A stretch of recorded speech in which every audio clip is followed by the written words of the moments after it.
sunshine when she's gone. It's not a one when she's away. Ain't no sunshine when she's gone. She's always gone too long. Anytime she goes away.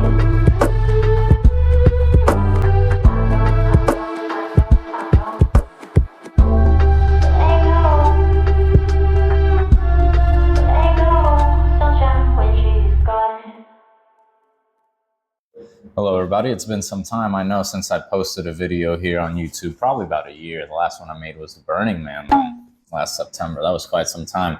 And it's been parts laziness, parts that life has just been absolutely crazy. So I'm not gonna sit here and say that I haven't been lazy about it. So it's about time to drop another banger for you guys. This one is in regard to a question that a lot of people will ask, people will hear in the faith, people will ask me, and it is, why does God give children cancer? If he is such a loving God, he is so good and whatnot, why does God give kids or people in general cancer? And today we're gonna address that question in the best way I feel possible, which is through research, science, and logic. To put it simple, I've struggled with this question myself, and at times it would even make me question my faith in God's goodness and love, because I think that that's a very valid and fair question. There's a lot of suffering, misery, and there's reason, us as humans, we want to know what the purpose, what the reason is behind something. To that, I will say this. There's a saying that a lot of people will tell you that's everything happens for a reason. And to an extent, that may be correct. But I challenge you to look at it this way, instead of everything happens for a reason. I could go ahead and kill my rabbit, for example, Bobby. You guys know him. He's been in my videos before. For no reason at all. Absolutely no reason at all. But that doesn't mean to say that God isn't willing to use such a tragic situation to bring glory to his name through other means. What does that mean? That not everything happens for a reason, but everything does serve a purpose. There's even a Bible verse that attests to this. It's Romans chapter 8, verse 28. It says, "And we know that all matters work together for the good of those who love Elohim," or God, "to those who are called according to his purpose." So what does that tell you? That tells you that although everything may not happen for a reason, God may still bring glory to his name through any given situation. There doesn't have to be a reason, but it will always serve a purpose. So on to the topic of the video. To put it simply, God does not give people cancer. This question, if truly researched properly, shows just how evil the human heart is, and we blame God for it. Keen is the devil with his accusations. Why do children get cancer then, if God doesn't give it to them? Carcinogens. Very simple. I know you probably may have not heard this word before, but allow me to educate you on something that has been pestering our society for the longest time. The average US diet is heavy on carcinogens because it mostly consists on processed foods. These processed foods have been in our culture for generations. So what are these processed foods? Foods that have chemical additives in order to preserve the duration and the taste of the food. It would rather be inconvenient, to have to go to the grocery store every single week for most people, and even then, organic foods expire much faster than processed foods. With convenience in mind, we can see why processed foods have become so integrated in our daily diet. Some examples of processed foods are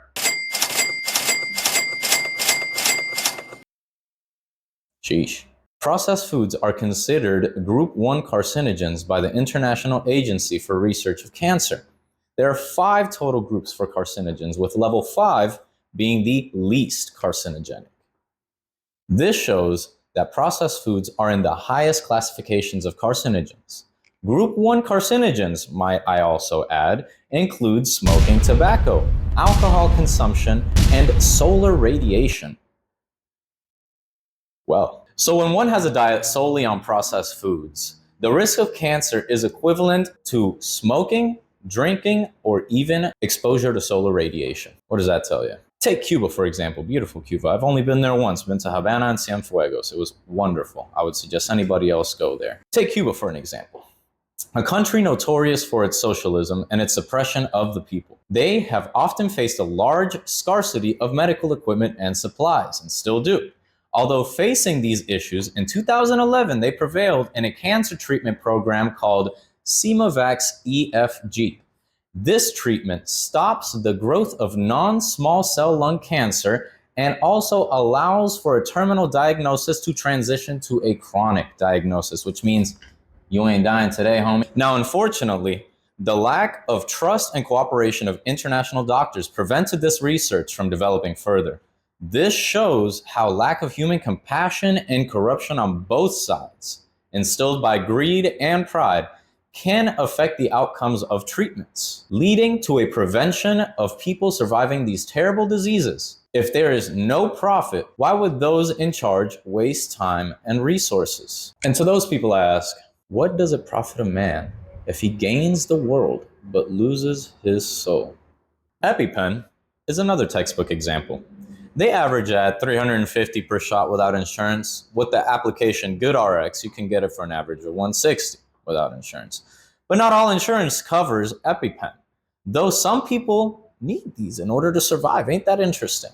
There's a reason why many people are prescribed pills for the rest of their lives instead of doctors actually addressing the issue.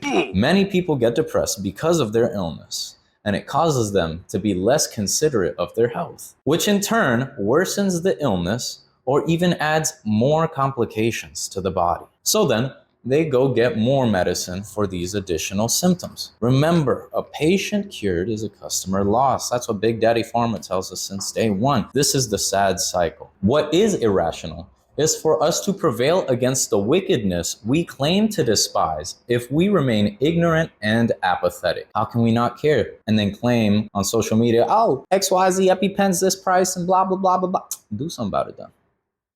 Do something about it. Now back to cancer. We have vaccines and treatments for almost every disease except an inconsiderate diet. If one eats carcinogens purely because their diet consists of processed foods such as red meats, eggs, and dairy, etc., it's going to have effects on their health and obviously their offspring. It's not rocket science. Now imagine eating this type of meal 3 times a day for your life. One would have a greater increase in chances of developing a cancer cell mutation because of the large intake of carcinogens. But then this begs a deeper question. God may not give kids cancer, but why doesn't he heal them from it? Why let them die? Fantastic question. That's a great follow-up question. Allow us to address that one next. I believe that each wrongful death is recorded by God.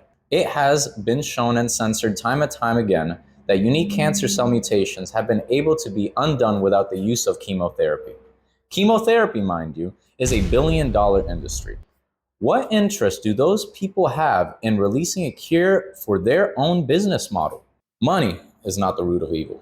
The love of money is the root of evil. If one sibling gets terminally ill and they unfortunately pass because the doctor did not wish to administer the treatment, did God kill them? No. The doctor did, because God gave them the means and resources to heal the sibling, but they used their free will, which is also given by God, to not administer the treatment.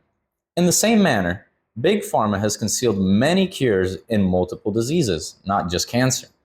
God is not to blame for allowing people to die of these diseases. Human greed is to blame for the lack of healing, and human pride is to blame for not looking into it. God's people perish for a lack of knowledge. The wrongful deaths will be avenged by the Lord. The wicked who cause the suffering will either repent or perish themselves. And then this brings us to our final question of this topic. Then why doesn't God stop the wicked from causing suffering? I'll ask you this question. Hear me out. Please hear me out, because this is a very sensitive and deep topic, I understand. Why has God not stopped you nor I from causing suffering to others? We may not cause it in the same degree, such as murdering someone, but none of us are free of malice. God cuts down every wicked person. It may not be at the preferred time for us humans, but just because you don't see the justice take place does not mean that it does not take place. For now we are called to live in this world and show compassion to one another in the same manner Jesus did. Love one another as you love yourself. Showing love is easy, when you're also receiving it. True love is shown in the heart when one can be compassionate even in the face of adversity. If we all share this compassion, we would see a significantly less amount of suffering. I promise you that. Each individual has to hold themselves accountable both in health and in society.